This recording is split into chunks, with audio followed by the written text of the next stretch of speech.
The distant warning, the stars beyond. Neptune flickered in patterns that music should not exist, Commander. Sarah Chun leaned closer to her monitor. At the Orbital Defense Network station. Her coffee growing cold in the zero-gravity cup holder beside her, she had been watching deep space for 8 years, and she knew when something was wrong. The light signatures were moving, growing brighter, and there were hundreds of them. Sada activated the emergency protocol without hesitation. Her fingers flew across the holographic keyboard as she initiated a full spectrum analysis of Sector 9. The computer processed the data for 30 seconds that felt like hours. When the results appeared on her screen, her breath caught in her throat. The objects were ships, massive ships, and they were heading directly toward Earth. Sarah grabbed her communication device and connected to Earth's United Defense Council headquarters in Geneva. The line crackled to life, and a tired voice answered. It was General Thomas Wright, a man who had spent 40 years preparing for threats that everyone hoped would never come. Hennel, this is Commander Chin at Station Alpha. We have a situation. There are unknown vessels approaching Earth from deep space. Computer counts 473 ships, and they are enormous. Hennel was silent for 3 seconds. How long until they reach us? Sarah checked her calculations again, hoping she had made an error. At their current speed, 96 hours, Sir E. I'm on my way to the command center. Send all data immediately. Wright disconnected, and Sarah knew that within minutes every major government on Earth would know that humanity was no longer alone in the universe. 72 hours later, the world had changed completely. The alien fleet had sent a message that played on every screen, every radio, every device capable of receiving a signal. The voice was cold and artificial, speaking perfect English and simultaneously translating into every human language. People of Earth, I am Admiral Vixter of the Krell Empire. Der planet has been selected for integration into our dominion. You have 96 hours to surrender unconditionally. Dismantle your weapons. Prepare for occupation. We have conquered 42 civilizations before yours. Resistance is futile and will result in the complete destruction of your species. This is your only warning. The message ended, and panic spread across the globe. But while ordinary people feared, the leaders of Earth's military and scientific communities were already moving in a bunker 3 kilometers beneath the Swiss Alps. The United Defense Council met for the first time with full authority from every nation on Earth. Hind Alra stood at the head of a massive table surrounded by holographic displays showing the approaching alien fleet. We have 4 days before they arrive, Rat said, his voice steady despite the weight of the moment. But we are not helpless. For 20 years, we have been preparing for exactly this scenario. Project Sentinel is ready. A murmur ran through the council members. Project Sentinel had been humanity's greatest secret, a defensive system so advanced that only a handful of people knew it existed. Dr. James Rodriguez and Dr. Yuki Tanaka stepped forward to scientists who had dedicated their entire careers to a threat no one believed would come. Dr. Rodriguez activated a hologram that showed Earth surrounded by a network of satellites and hidden installations. Ladies and gentlemen, Project Sentinel consists of 3 primary systems. First are gravity well generators. positioned throughout the asteroid belt. This devices can create localized gravitational anomalies strong enough to disrupt fleet formations. Dr. Tanaka continued the presentation. Second, we have quantum disruption. Emitters, these will interfere with any form of electromagnetic communication the enemy uses. Without coordination, their fleet becomes a collection of isolated ships. And third, General Wright added, we have our rail gun platforms. To the aliens, they look like ordinary communication satellites. In reality, each one can accelerate a tungsten projectile to 15% the speed of light. At that velocity, kinetic energy alone will tear through any shield we have ever theorized. The French representative Henri Boyce spoke up, but how do we know their shields cannot stop such weapons? We do not know, Rad admitted, but we have analyzed their transmission signals. Their technology is advanced, but it relies on energy fields. Old weapons are purely kinetic. Physics does not care about how advanced you are. Mass times velocity equals force, and our force will be devastating. The Russian Chief of Defense, Admiral Petro, leaned forward. What about their numbers? They have nearly 500 ships. How many rail gun platforms do we have? Wright smiled grimly. We have 1,200 platforms. We have been busy while the world slept peacefully. The Japanese Admiral King Hijimamoto studied the holographic display. And our human pilots? You are planning to send fighters against ships the size of cities. All fighters are small, fast, and equipped with plasma cutters designed to breach hull integrity, Dr. Tanaka explained. On say the enemy formation is broken and their communications are disrupted, our pilots will exploit the chaos. Speed and maneuverability will be our advantage. The Brazilian General Carlos Santos asked the question everyone was thinking. Do we actually have a chance of winning this? Hinrad looked each council member in the eye. The Krelith Empire has conquered 42 civilizations. They expect us to surrender or die. They have no idea that humans have spent our entire history fighting each other and learning from every battle. They do not know that we have prepared for threats from beyond our world since we first looked at the stars. They see us as primitives. That is their fatal mistake. The vote was unanimous. Heirs would fight across the planet. Military forces mobilized with unprecedented coordination. The United States, Russia, China, India, the European Union, and every other nation pulled their resources. Factories that made consumer goods retooled to produce ammunition. Saiyan spacecraft were retrofitted with weapons. If able pilot volunteered for combat duty in a laboratory beneath Tokyo. Dr. Tanaka ran final tests on the quantum disruption system. Her assistant, a young engineer named Rasisato, monitored the power levels nervously.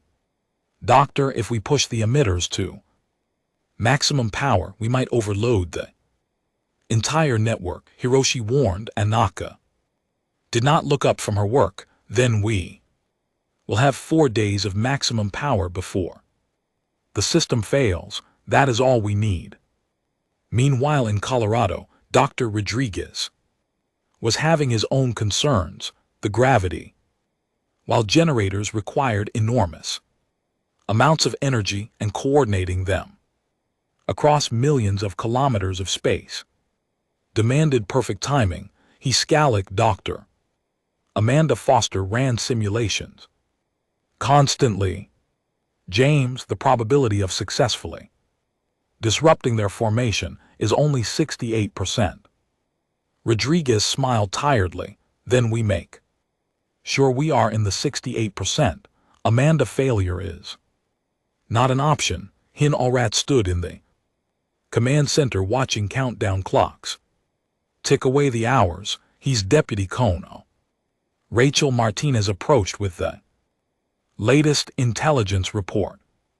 See, the alien fleet has not changed course or speed. They are proceeding exactly as predicted. It is like they do not even consider us a threat, right? Nodded slowly. W. Let them underestimate us. Bry comes before destruction. Kill. As the hours passed, every human on Earth watched the skies. Families gathered together. Somi breath. So prepared for the worst, but in military installations across the planet, soldiers, scientists, and pilots prepared for humanity's greatest battle. Sarah Chin remained at her station in orbit, monitoring the approaching fleet. She had volunteered to stay even though she could have evacuated to Earth. Someone needed to provide real-time data to the defense network, and she refused to abandon her post. Her communication device chimed.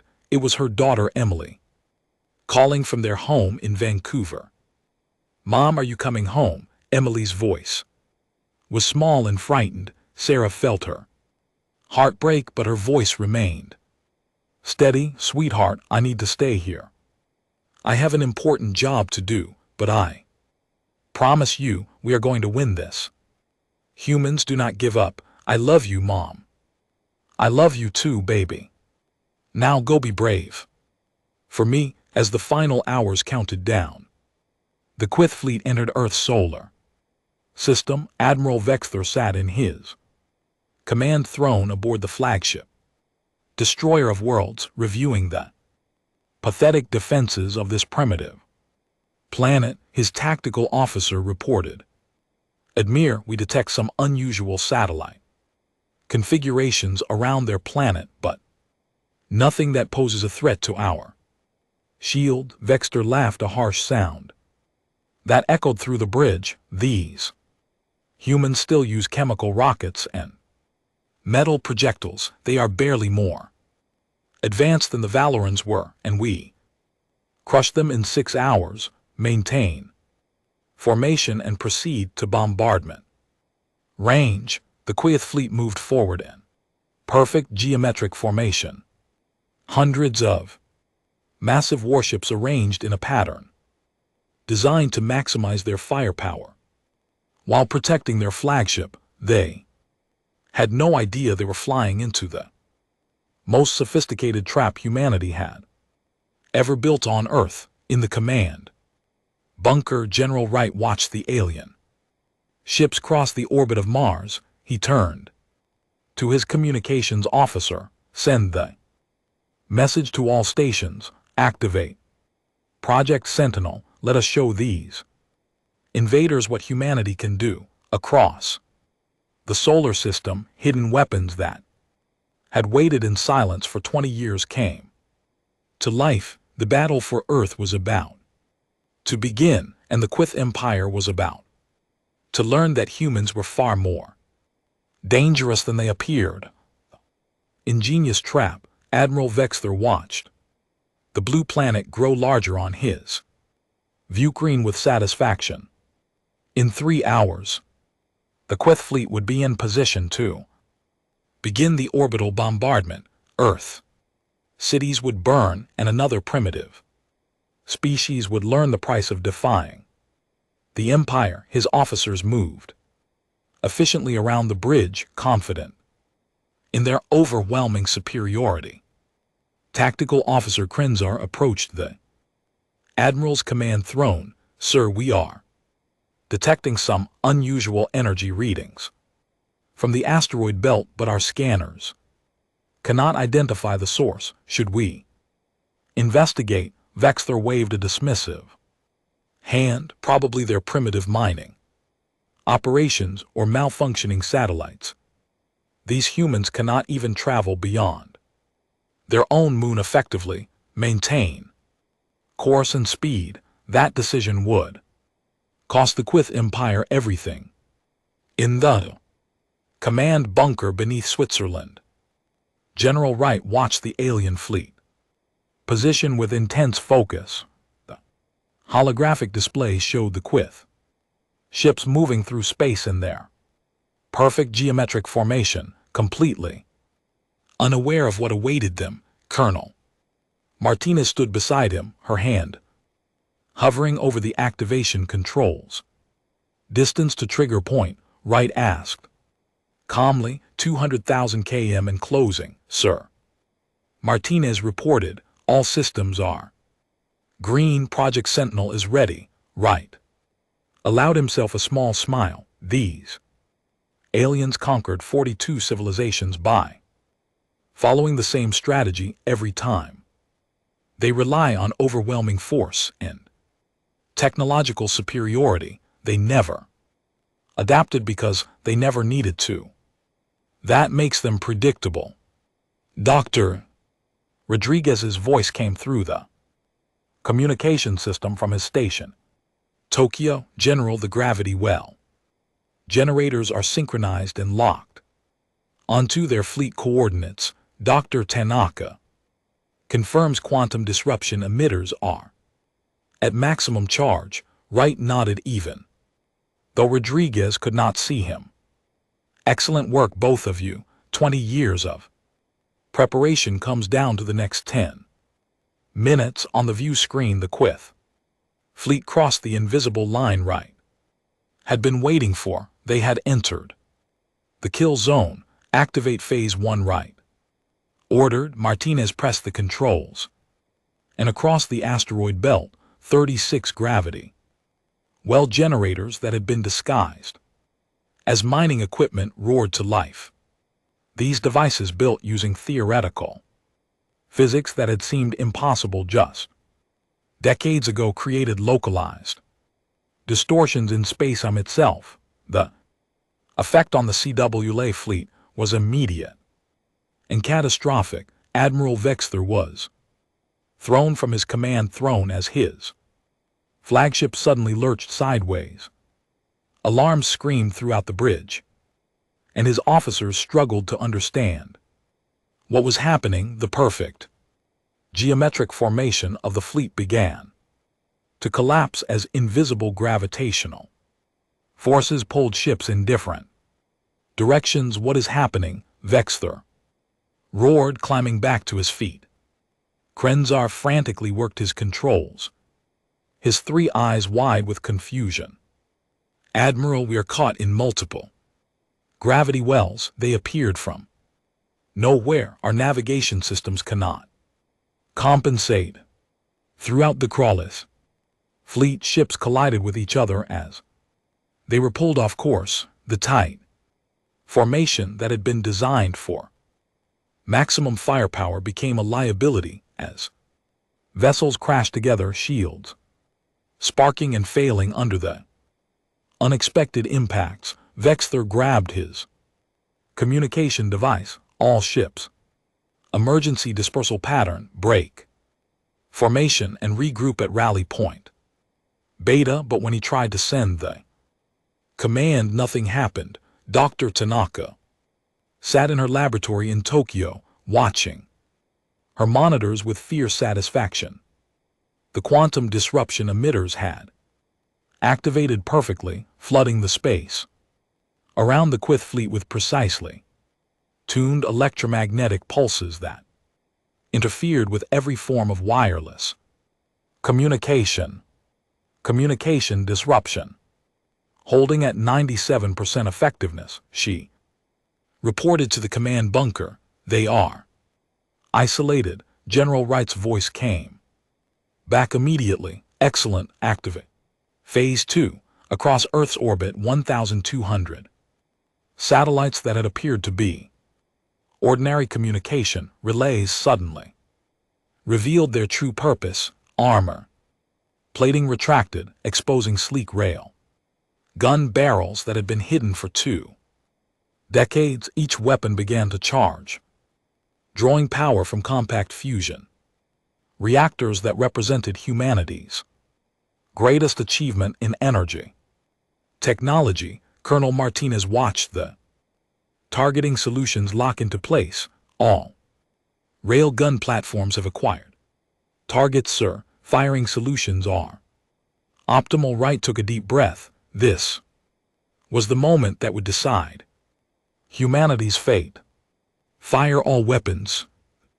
Rail guns fired in a synchronized salvo that lit up Earth's orbit like 1,000 new stars. Tungsten projectiles, each weighing 50 kg, were accelerated to 15% the speed of light in less than 2 seconds. The kinetic energy of each projectile was equivalent to a small nuclear weapon. The Krolith fleet, still struggling with the gravity wells and unable to communicate, had no time to react. The first projectile struck the Quyth heavy cruiser Eternal Conquest amidships. The tungsten rod punched through the ship's energy shields as if they did not exist. The shields were designed to disperse energy weapons, but they could not stop pure kinetic force delivered at relativistic speeds. The projectile passed completely through the ship, creating a tunnel of vaporized metal 3 m wide. The Eternal Conquest broke in half, its reactor containment failing and creating a brilliant explosion that consumed both sections across the Krell fleet. Similar devastation occurred. Ship after ship was struck by projectiles moving too fast to dodge. Shields that had protected the Empire for centuries proved useless. Admir plating that could withstand plasma cannons was punctured like paper. Weeping 60 seconds. 143 Quyth ships had been destroyed or critically damaged. Admiral Bixt watched in horror as his fleet died. Around him, his flagship shuddered as a rail projectile missed by mere meters, the shock wave alone damaging his port side engines. Impossible, he screamed. They are primitives. How do they have such weapons? Kinsar's voice was shaken. Admiral, their weapons are not energy-based. They are using kinetic projectiles at speeds we thought impossible for a species at their development level, or shields cannot stop them. Bixter made a decision born of desperation. All ships activate emergency thrusters. Get us out of this gravity trap. We need to regroup and reassess. But before his ships could execute the command, Phase 3 of Project Sentinel began. Captain Jake Morrison sat in the cockpit of his fighter, the Aurora, waiting in the shadow of Earth's moon with 5,000 other pilots. They had been watching the battle unfold on their tactical displays, seeing the alien fleet torn apart by weapons they had helped test, but never thought would be used. Aurora Squadron, this is command, General. Wright's voice came through Morrison's headset. The enemy fleet is broken and confused. Now we finish this. All squadrons launch and engage. Showed them what human pilots can do. Morrison grinned and pushed his throttle forward. The Aurora shot up from behind the moon, followed by thousands of other small, agile fighters. This aircraft had been built specifically for this mission, incorporating technology reverse engineered from every piece of alien debris humanity had ever recovered from space. The Quyth ships, massive and powerful, had been designed to fight other capital ships in formation. They had never considered the threat of small, fast attack craft swarming them like angry insects. Morrison's targeting computer locked onto a Krellith destroyer that was trying to stabilize. After being hit by a rail gun, the Ship's shields were flickering, cycling through different frequencies as it attempted to compensate for weapons it did not understand.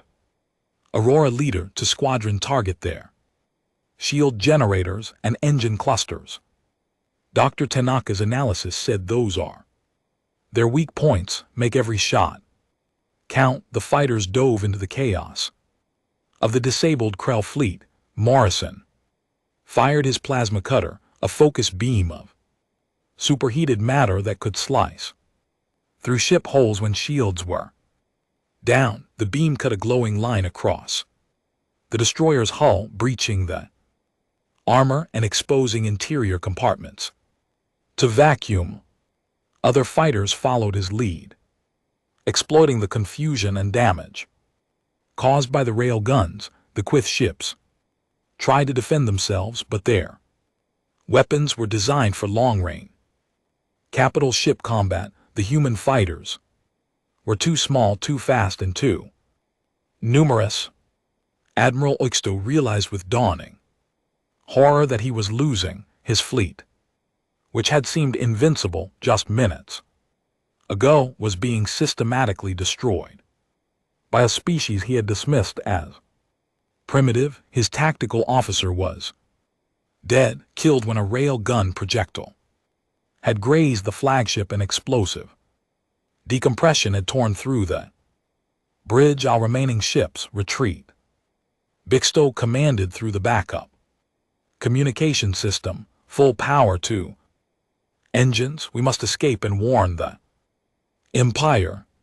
But General Red had anticipated this move. The gravity wall generators shifted their focus, creating a corridor that would allow the Krellith ships to flee, but only in the direction Red won. The alien fleet, desperate to escape, took the path of least resistance. They fled directly into the second wave of railgun fire. The Quyth flagship, destroyer of worlds, took 3 direct hits. The massive ship, which had bombarded a dozen planets into submission, broke apart under the kinetic assault. Admiral Bixto had just enough time to understand that he had underestimated humanity before his command throne was consumed by fire. The remaining Krellith ships, numbering less than 100, broke through the gravity wells and jumped to faster than light speed. Fleeing in panic, they left behind the wreckage of 473 ships and the bodies of millions of Quyth warriors. In the command bunker, General Rad watched the last enemy ships vanish from the sensors. The room was silent for a long moment, and then Kono Martinez began to clap. Waiting seconds, the entire command center erupted in cheers. Wright allowed himself to smile, but he raised his hand for silence. We won this battle, but the war may not be over. Those ships that escaped will tell the Quyth Empire what happened here. We need to be ready for their response. Dr. Rodriguez's voice came through the communication system, filled with excitement. Hell, we just sent a message to the entire galaxy. Any civilization monitoring this sector saw what we did. Humanity is no longer seen as a primitive species. Wright knit prep a message to be broadcast on all frequencies. You want the Krellith Empire and every other power out there to know exactly where we stand. An hour later, every radio telescope in deep space transmitter on Earth sent the same message into the cosmos. General Wright's face appeared on the broadcast, his expression calm but is as hard as steel. Though the Kwleth Empire and all who watch from beyond our world. I am General Thomas Wright of the United Earth Defense Council. J Fleet came to conquer us. J Admiral demanded our surrender. J believed we were primitive and weak. J were wrong. Wright boast, letting his words sinking. Humanity has fought and survived for millions of years on a planet that tried to kill us.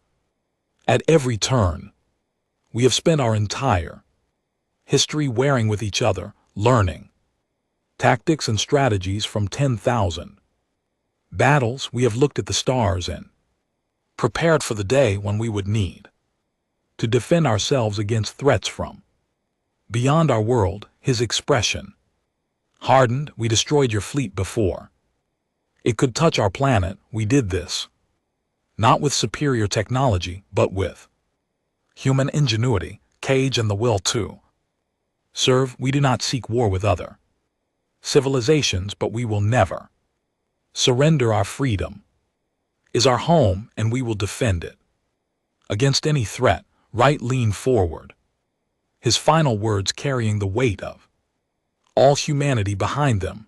Though the KWLeth Empire, we return your survivors, unharmed, as a gesture of peace. But know this: if you come for us again, we will be ready.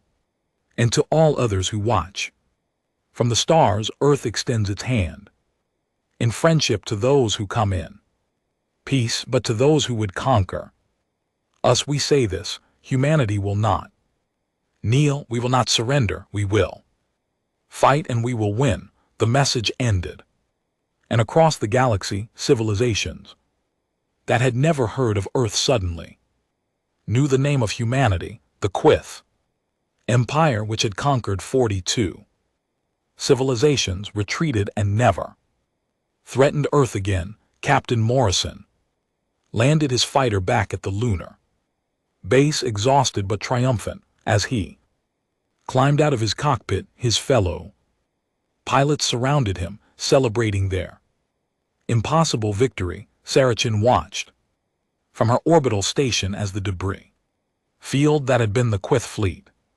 slowly drifted through space. She thought of her daughter Emily safe on Earth below, and allowed herself to cry tears of relief. Dr. Tanaka and Dr.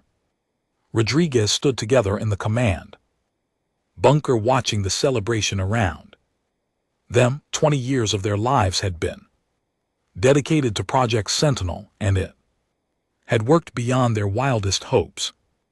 General Rat sat alone in his office, finally allowing the weight of responsibility to lift from his shoulders. Humanity had faced its first test against an interstellar empire and had emerged victorious. The future was uncertain, but one thing was clear: Earth would never be an easy target again. The battle was over. Humanity had won, and the galaxy would never underestimate Earth again.